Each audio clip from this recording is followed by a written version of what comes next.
Slogan হবে আরো জোরে একসাথে। আমাদের ভাই বোনদের রক্ত বৃথা আওয়ামী লীগরা নামবে, আমরা ভয় পাবো না, অবশ্যই আমরা ভয় পাবো না।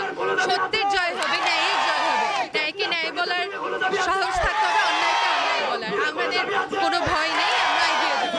বলতে চাই যে আমরা সকল শিক্ষার্থীরা কোটা সংস্কার আন্দোলনের জন্য মাঠে নেমেছিলাম, কিন্তু সময় পরিবর্তনে আমরা জানতে পেরেছি, বুঝতে পেরেছি যে আমাদের সকলের শুধু কোটা সংস্কার না, আমাদের দেশ সংস্কারের প্রয়োজন।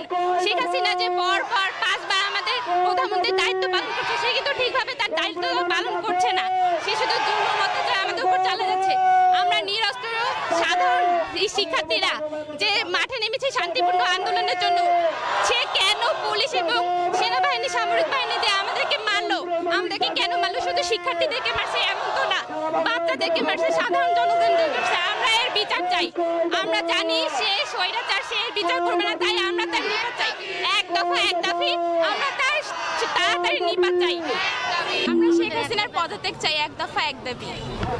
আমরা শেখ হাসিনার পদত্যাগ চাই কারণ আমাদের ভাইয়েরা এখন জেলে আছে, তারপর অনেকে হতাহত হয়েছে। আমরা এটা সমাধান চাই, আর আমরা আজকে নিরাপত্তা আশা করছি সবার কাছে। আজকে আমাদের অবস্থান হচ্ছে যে আমাদের এক দফা এক দাবি, সেটা হচ্ছে শেখ হাসিনার পদত্যাগ। আর হচ্ছে আমরা আজকে এখানে যারা শিক্ষার্থীরা এসেছি তারা সবাই অনেকটা শঙ্কায় আছি, কারণ আমরা শুনতে পেরেছি যে আজকে আওয়ামী লীগের সকল কর্মীরা মাঠে নামবে। তো আমরা সবাই হতাহত হওয়া বা আমাদের প্রাণনাশের একটা সম্ভাবনা আছে। তো আমরা সার্বিক সহায়তা কামনা করছি, আমাদের যারা গার্জিয়ান আছে, যারা পেশাজীবীরা আছে, তারা যেন আমাদের পাশে থাকে। আমরা ইনশাআল্লাহ আজকে যারা খারাপ মানুষ তাদের কালো হাত গুড়িয়ে দিব। ধন্যবাদ।